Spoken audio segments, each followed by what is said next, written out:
So Thomas Szapucki was pretty sucky, huh? Okay, that's a lame pun, but I had to do it. The New York Mets get blown out in their last game of their series against the Giants. That snaps a string of 14 consecutive games that they had won following a loss. It also means they have now lost their second series of the season.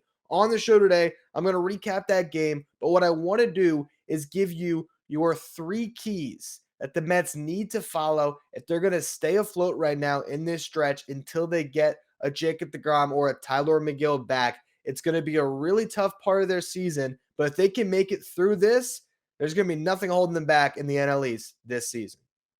You are Locked On Mets, your daily New York Mets podcast. Part of the Locked On Podcast Network, your team every day.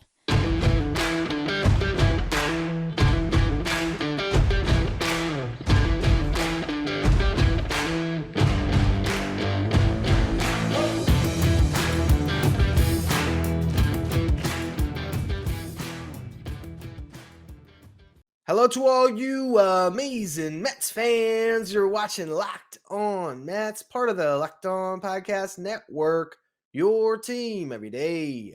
I'm your host, Ryan Finkelstein. If you want to find any of my work, follow me on Twitter at FinkelsteinRyan. You can also find some of my writing at justbaseball.com, where I work as the managing editor, where I also host the State of the Division podcast on Thursdays, where we recap everything going on in the National League East. So if you want some extra Mets content today, check that new episode out. Now, when it comes to the final game of this series against the San Francisco Giants, Thomas Szapucki looked rough out there. If you listen to this show, I talked about Szapucki when I was out in Syracuse and I actually watched him pitch live, and I didn't like what I saw then. And unfortunately, we saw more of that in this start. It's just, this is a two-pitch pitcher, right? He's got a fastball and a curveball. Those are really his only, offerings that he has that are major league quality that can get batters out. Those are the two pitches he's going to throw, right?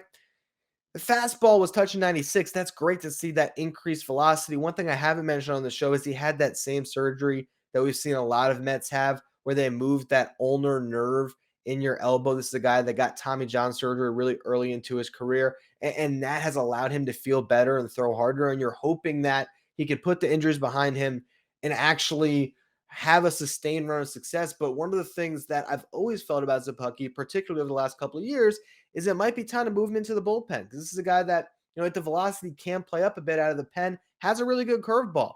But with two pitches in the major leagues as a left-handed pitcher in particular, I just don't see it. Righties are going to tee off, and in this game they did that, and like I said, coming into the series, I didn't think they were going to win the Szapucki game. That's why it was so crucial to win that first one when you had Peterson on the mound. And once they got that one, you felt good with Bassett going in game two. Then Bassett gets rocked as well. The Giants are a good offensive team.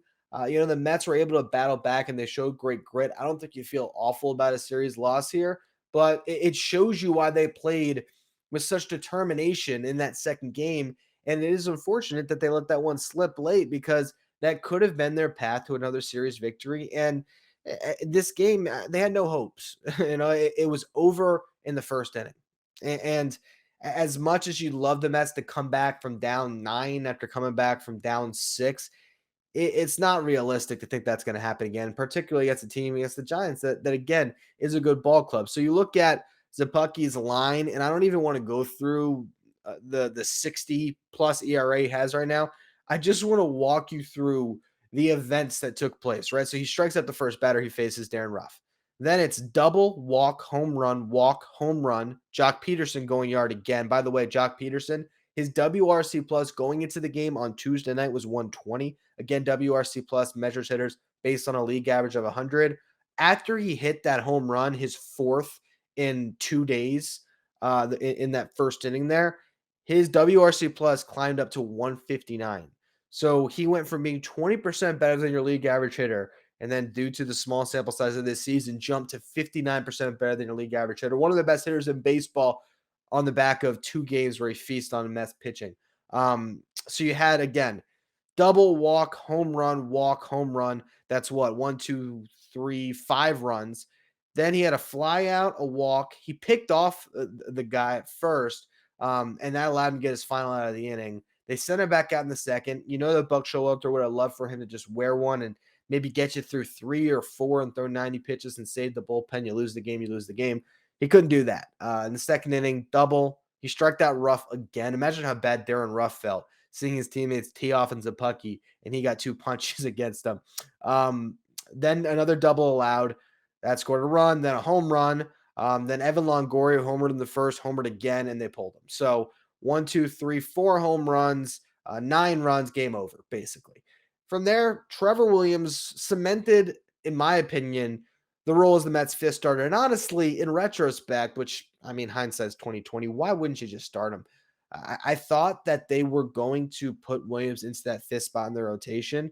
Now, considering the fact that he actually made his last appearance, his last start on 3 days rest, I'm surprised they didn't just do that again and then now stretch him out to be the fifth starter. Maybe they really do value him in that role, the swingman role, but you just can't do it at the moment. Unless you want to, make a roster move and get Jordan Yamamoto up and try that out. I think you got to go Williams in the rotation right now. And he showed you why in this game. 3 2/3, 53 pitches, 35 strikes, allowed just 1 hit, 2 walks, 5 strikeouts, no runs. He was great. And once again, what we're seeing with Trevor Williams is he attacks. He's in the 97th percentile when it comes to walk rate. I think coming into this start today, a 2.4% walk rate. He's just attacking. And at times, he's going to give up some runs. And obviously, maybe that attack mode is because a lot of times it's coming in and mop up duty or in games the Mets already have in hand. But still, you look at what he did in May, 3.32 ERA, 19 innings pitched, 21 strikeouts in 5 appearances. I look at, his career numbers. I've talked about this guy that has over 100 MLB starts, a 4.41 career ERA.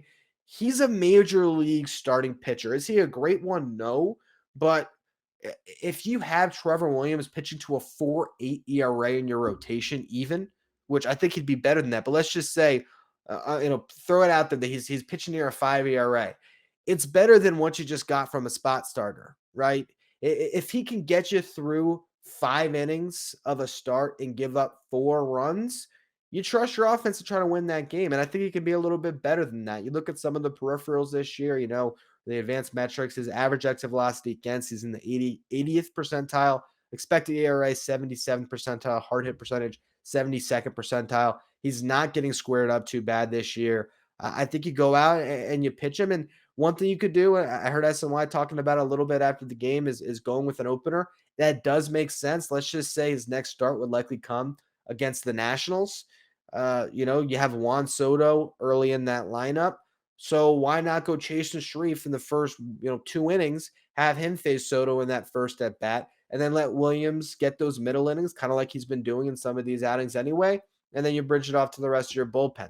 I think that's how you have to survive right now until you get McGill back, until you get Jacob deGrom back, and then you can slide Williams back into that role that he has pitched really well out of so far this season.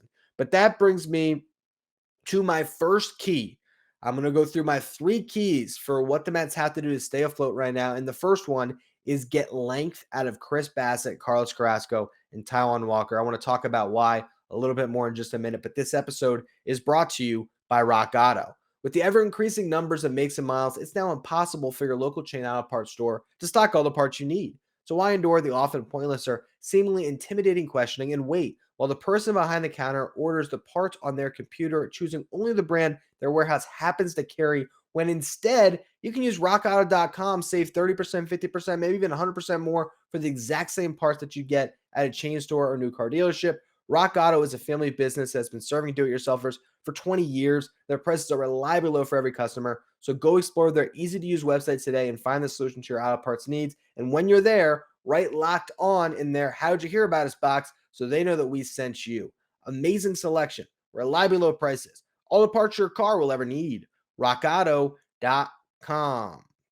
So my first key to the New York Mets staying afloat right now is getting length out of their established starters, Chris Bassett, Carlos Carrasco, and Taijuan Walker, in particular Bassett. If they keep the rotation as is, with Williams sliding into that fifth starter-ish role, obviously things are all jumbled up, but the way that the rotation would work out from here, Bassett would be sandwiched by Peterson and Williams. So that makes him incredibly important to save the bullpen. He's done it all year, aside from that one start this week against the Giants. And that's been his only Achilles heel this year, is facing the Giants. That's behind him. The season series is over. He needs to give you length, 6, 7 innings. Carrasco's done a great job of that as well this year. Taijuan Walker has done it at times. You need those three guys to give you 6 innings every start, because I wouldn't expect more than 5 from those other 2 turns in your rotation. Peterson has an outside chance of doing it. He did his last time out. He went 6.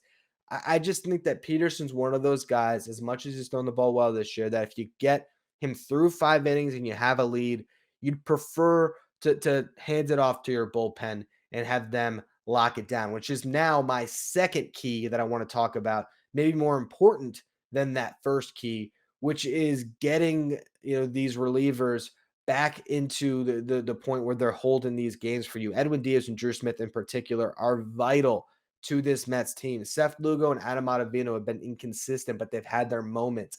Those 4 have to get the job done for you. Chasen Shreve has gone on a little bit of a backslide. I think he didn't allow a run today, so that was good to see. But they need more out of Shreve, and they need those 4 guys in particular to really hold these games. When you get a 1-run lead, Edwin Diaz, in that spot, you got to hold it. Now, I'm not one that's going to be critical of Edwin Diaz because of a single blown save against a team as good as the Giants in a game as wacky as that one, as I've seen some others out there who are already dismissing him once again. He's been one of the best relievers in baseball this year, and I believe he will continue to do that. I'm actually more concerned about Drew Smith and what we've seen lately, about Adam Ottavino generally being pretty bad when he comes into spots with inherited runners.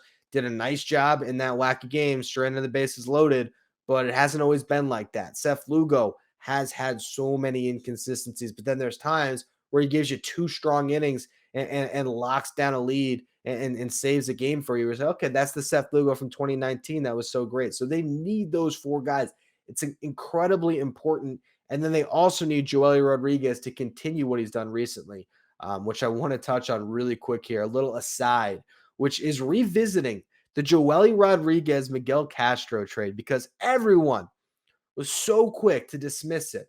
And now, if you look at Baseball Savant, which I know if you're not a nerd like I am, you might not be familiar, but basically they have the MLB percentile rankings where they rank all of the pitchers against each other, and they format a list, what percentile are you in each specific statistic.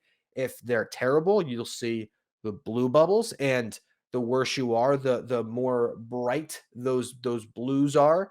If you're great, you'll see red bubbles. So with Miguel Castro, what we see is one really red bubble: fastball velocity. Everybody knows he's got a flamethrower of an arm. You see whiff percentage and hard hit percentage in the 65 and 67th percentile, decent. What do you see also? Walk percentage, 6th percentile, walking a ton of batters this year. His walk percentage is 14.8. Last year was 14.2. You can't have that. Barrel percentage, 6th percentile. He's given up a ton of loud contact. Average exit velocity, 22nd percentile. Expected WOBA, 19th percentile. Expected ERA, 19th percentile. When I broke down this trade initially, I said that I was indifferent on it, that it was trading a righty for a lefty, and I didn't think it mattered that much. Week into the season, I backtracked and said maybe the Mets made a mistake, because you looked at the splits in 2021, and Miguel Castro was almost as good against lefties as Joely Rodriguez was. But now we look at the comparison here. When you see Miguel Castro with the 1.43 whip, and you see Joely with the 1.21 whip, when you see Joely with 18 strikeouts in 14 innings and Castro with 13 strikeouts and 13 and a third, when you see their ERAs, even though Castro got off to a great start, now he has a 3.38 ERA, Joely 3.86. But if you look at the month splits, it's exactly opposite, where you have, let me actually pull up those splits exactly. I don't want to get them confused. This is going to be from a couple days ago when I tweeted this out, so it's not going to be completely updated. But then again, Joely's only appearance since then was on Tuesday night, where he went out and he allowed 3 soft contact hits and then got pulled from the game. So it really shouldn't affect these numbers as far as the ERAs and everything is concerned. But what you have with these guys, I'm trying to find the exact. Here it is. All right. So in April, Joely Rodriguez, 5.87 ERA. Miguel Castro, 2.16. In May, Joely Rodriguez, 1.42 ERA. Miguel Castro, 5.40. Completely flipped on its head. And then you look at all the advanced metrics. Joely Rodriguez, average exit velocity, 100th percentile. Best in baseball. That's how good he has been. The average exit velocity against Joely Rodriguez this year is 81.5 miles per hour. No one's hitting him that hard. Hard hit percentage, 99th percentile. Expected slugging, 95th percentile. Expected batting average, 92nd percentile. Expected ERA, 90th percentile. Barrel percentage, 90th percentile. Whiff percentage, 90th percentile. Chase rate, 96th percentile. Strikeout percentage, 89th percentile. He too has problems walking guys, 15th percentile, but 12.1 compared to over 14 for Joely, and he's striking out 31% of the batters he's facing. He's been really good. And suddenly Billy Epler looking like a genius for pulling off that trade. I don't know if he can keep it up. I don't know if that's going to be sustained throughout the season. But right now, win for Billy Epler. He also contributed in the combined no-hitter. So a little piece of Mets history that he will always own. Now, there is still one last key that I want to talk about. It's this Mets offense.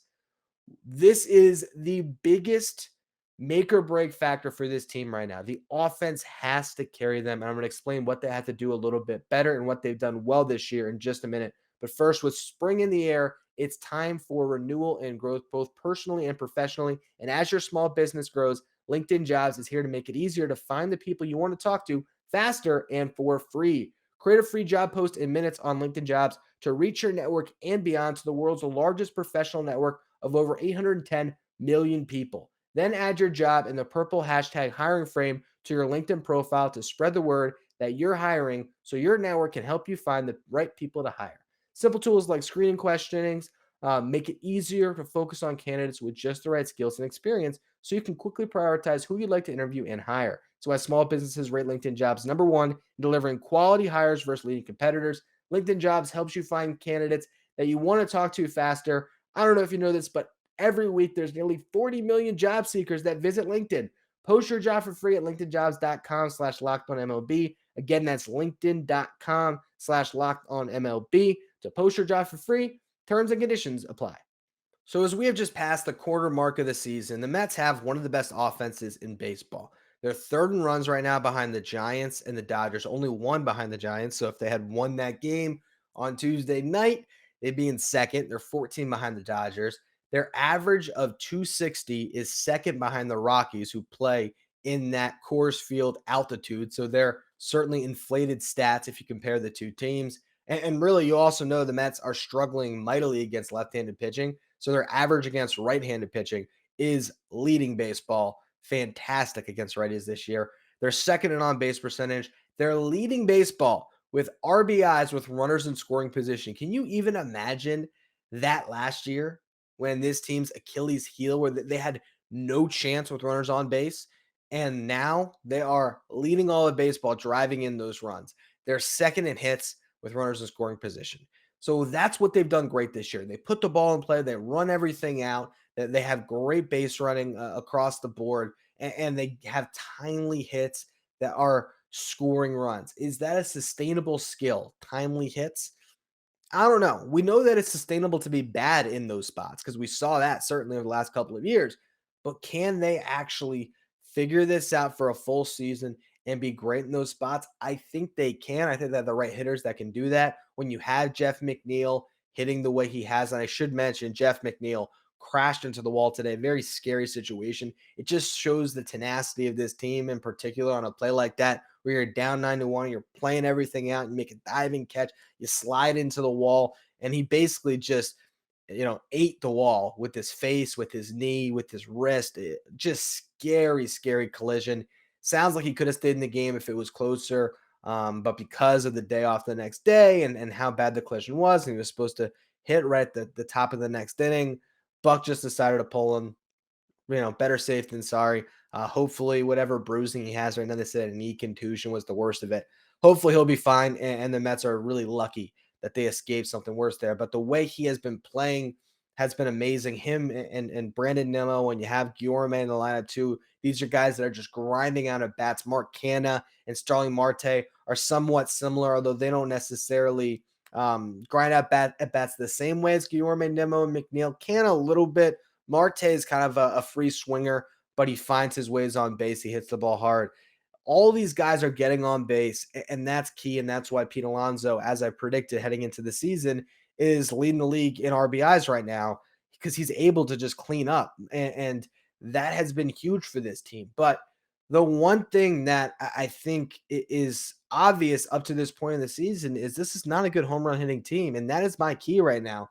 They got to start hitting the long ball a little bit more because they're going to have to win some games in double digits, I feel like right now. This pitching that has carried them up to this point, it's been awesome to see, but it's going to have some warts over the next month. And right now, the Mets have two really important series against the Phillies and the Nationals at home. They got to do the best they can to win both of those series because they're about to go through just an awful West Coast trip where they're going to play the Dodgers, the Padres, and the Angels. That's going to be really difficult. So hopefully they can add to their lead a little bit before then, and then they're going to have to try to find a way to play 500 baseball out west. They got to be able to hit home runs because these teams all hit home runs. The Dodgers hit home runs. The Padres can hit home runs. The Angels, obviously, with Shohei Ohtani and Taylor Ward this year and Mike Trout are hitting home runs. You got to find a way to do that. And right now you have Pete Alonso and Francisco Lindor, similar to last year, as the only home run hitters on this team. Alonso has 11, Lindor has 8. I miss my guy, Jonathan Villar, though I think he's off to a terrible start this season in Chicago. But he was another guy that at least ran into some balls. And right now, you just don't have anyone else doing that. You have Lindor and Alonso with 19 home runs. The rest of the team has 20. You got to be better. And you look at Mark Canha and Starling Marte, it's not on them. They have 4 home runs apiece. For them, I mean, these are 20 home run guys, really. So I think that's about what you'd expect. I think Canha's career high is 27 in the juice ball season in 2019. So I wouldn't expect much more than that from the two of them. There's 3 guys in particular that scream out right now who aren't hitting the home run ball and need to. The first one, Eduardo Escobar. That's why you're here. That's it. I mean, also clubhouse leadership, all that stuff. But when it comes to on-field production, not here for his glove, not here for getting on base, although he did a good job of that early in the season before this dreadful slump. Came out of it a little bit. We'll see if he can carry this over after this series in San Francisco. But only 2 home runs this year. This is a guy that's supposed to be a 30 home run guy. So he's got to be better hitting the long ball. JD Davis only has 1. Dom does not have any. They got to find a way to get that home run production from their DH spot. And if they're not getting it from these guys, as I talked about a bit on yesterday's show, call up a Nick Plummer, find a solution that gives you some home run pop in that lineup. Patrick Mazeika, I mean, sneakily been like the best hitting catcher the Mets have had. He's been great, and he's hitting the ball hard. So maybe getting Mazeika more run is the answer right now. But this Mets team needs more home runs. They need to rely on this offense. If they can turn some of those hits with runners in scoring position to home runs with runners in scoring position, they're just going to be that much more dominant. It's been a great offense so far, but the thing that's kind of scary is they have to be a little bit better now to make it through this stretch of the season. Regardless, that's going to be all for today's edition of Locked On Mets. Tomorrow, I will preview what lies ahead against the Philadelphia Phillies. And also, most likely, we will do a Friday farm report. So that'll be a fun show. Make sure you tune into that. As always, thank you for listening. Make sure you follow, rate, and review wherever you get your podcast. Make sure you follow me on Twitter, at Finkelstein Ryan. Follow the show, at Locked On Mets. Thank you for making Locked On Mets your first listen every day. Now for your second listen, check out Locked On MLB, hosted by Paul Francis Sullivan, what we call him Sully. Locked On MLB is where you want to go to stay up to date with everything going on in Major League Baseball. You follow Locked On MLB wherever you get podcasts.